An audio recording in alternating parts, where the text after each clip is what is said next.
The Elbaf arc was one of my most anticipated story arcs of One Piece. This arc was foreshadowed way back in the day when I was a toddler and didn't even know what One Piece was. So I don't think it is any exaggeration when I say Elbaf has a lot to live up to. And so far, as of the recording of this video, only a few number of chapters are out, so it is too early to stamp any rating on it. There are many things I want to see unfold in the Elbaf arc, such as Shanks meeting Luffy. I don't think it is crazy to assume this is the arc where Shanks will finally meet Luffy because Shanks has a heavy presence in Elbaf. Also, I'd like to see what the dynamic will be when Usopp inevitably meets his dad Yasopp, who is a crew member of Shanks and one of his commanders. Also, I'd be curious to see if Usopp will get the same level of spotlight that Sanji got in the Whole Cake Island arc, or if it will be similar to how it was for Zoro in Wano. So far, it's looking like the latter, so what I'm trying to get at is that there is a lot to get excited for in Elbaf, but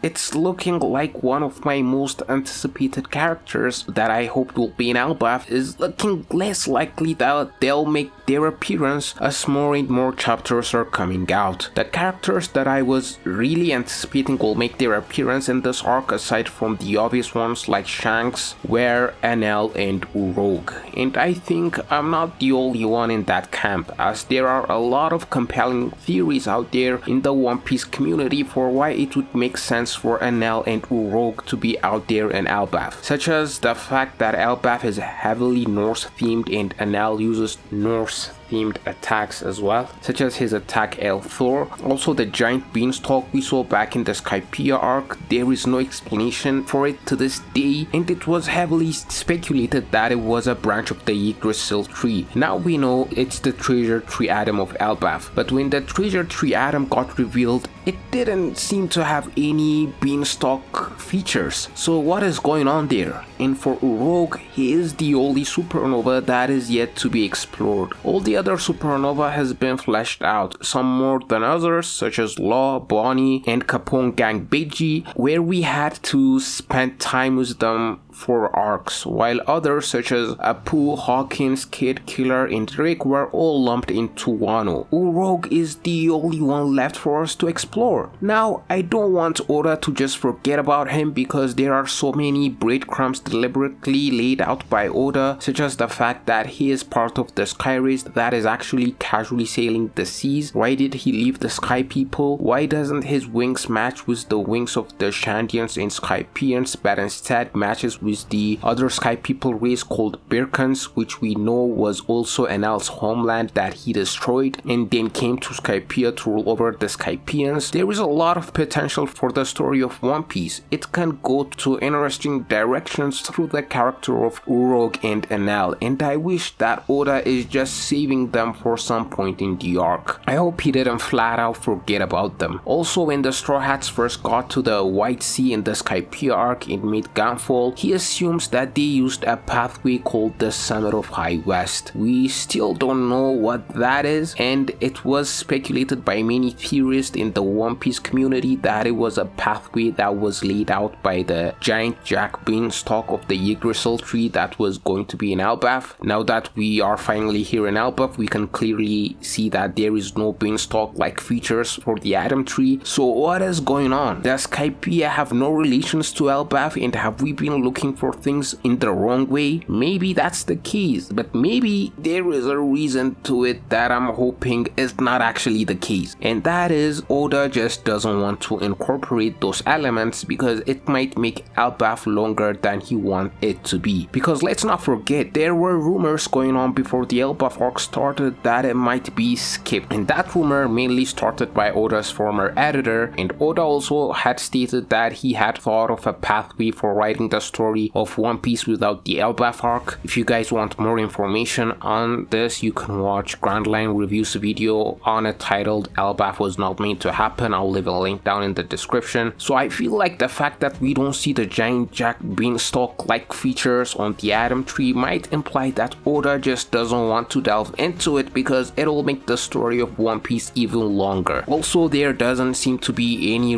road or pathway from the top of the Atom Tree to the sky, So the Summit of High West that Ganful mentioned back in the Skype arc that was supposed to be there is now an abandoned concept that Oda doesn't want to touch. I really hope that is not the case, and I believe I am not the only one that doesn't want to see this happen. Oda not delving into the Skypiea stuff that were planted years ago will be disappointing to me. It doesn't ruin anything for me as I'm enjoying Elbaf now, and let's not forget Luffy is yet to meet Shanks, and there is a lot of great things that await us in Elbaf. But one of the reasons that makes One Piece a great story is the insane foreshadowing that ultimately pays off, and I really want the Skypiea, Enel and Uruk stuff to be explored and pay off, because it'll expand and flesh out the world of One Piece even more. And imagine seeing Enel again, that would be absolutely bonkers. But saying all this, I still haven't lost hope that Enel and Uruk will make an appearance, and that is mainly due to the fact that we are yet to see the Heaven world of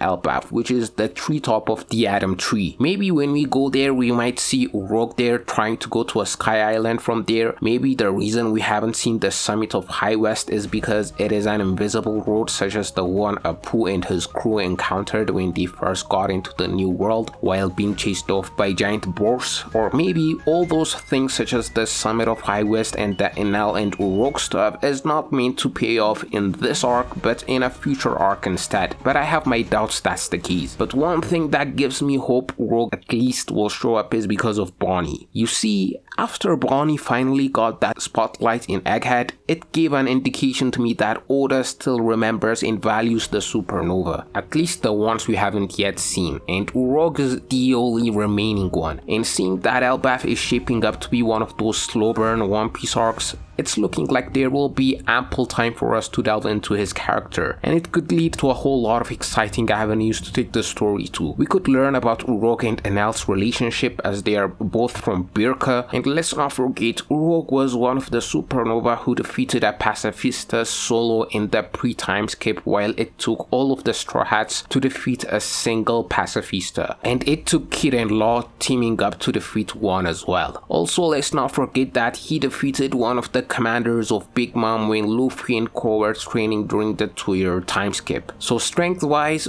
Uruk will definitely fit in among the monstrously strong characters that are in Elbaf, such as Copper Gaban, Shanks, Loki, the Holy Knights, and Gear 5 Luffy. I wouldn't be surprised if he kept up with some of the characters, and I feel like that'll cause a stir among the One Piece fanbase because it is easy to forget how impressive Uruk's feats were. And for Enel, I have difficulties imagining how he would fit into the narrative of Elbaf that is going on right now compared to Uruk, but I don't think it is impossible to incorporate him in a way that makes sense. I mean, it all depends on what Oda decides to do when or if we get to see the Heaven world, which is the top part of the treasure tree atom, consisting of the highest branches of the tree. If Enel is going to be introduced, then I think it would be perfect to introduce him through Uruk, who might be there, and he might tell the Straw Hats about his backstory and mention Enel. And starting from there, I think it would be easier to weave Enel into the Elbaf story in that way. Also, when it got revealed by Ripley, the giant who is Copper Gaban's wife, that the treasure tree atom is sensitive to fire and lightning and it could easily be damaged by them, I'm sure I was not the only one who thought of Enel at that point, because in my opinion he could be a much more threatening antagonist compared to the Holy Knights. I mean, Imu is possessing the Holy Knights and he is the final antagonist, but come on, we will all be hyped if Enel is also there, because imagine the amount of knowledge he accumulated from visiting the moon and finding out all those androids, as we now know because of the cover pages. Also, he might have even got stronger compared to the last time we met him. Also, I would love to see a third party joining in and causing chaos to the plans of the Holy Knights and Imu, and also the Straw Hat crew, because when it comes to Elbaf, there are a lot of variables that I'm curious to see the conclusion of, such as Luffy meeting Shanks, the deal with Shamrock, also Loki, and what will Usopp do since Elbaf means a lot to him. Adding in Enel and Uruk to that will cause massive chaos to this already packed arc, and I really want this to happen.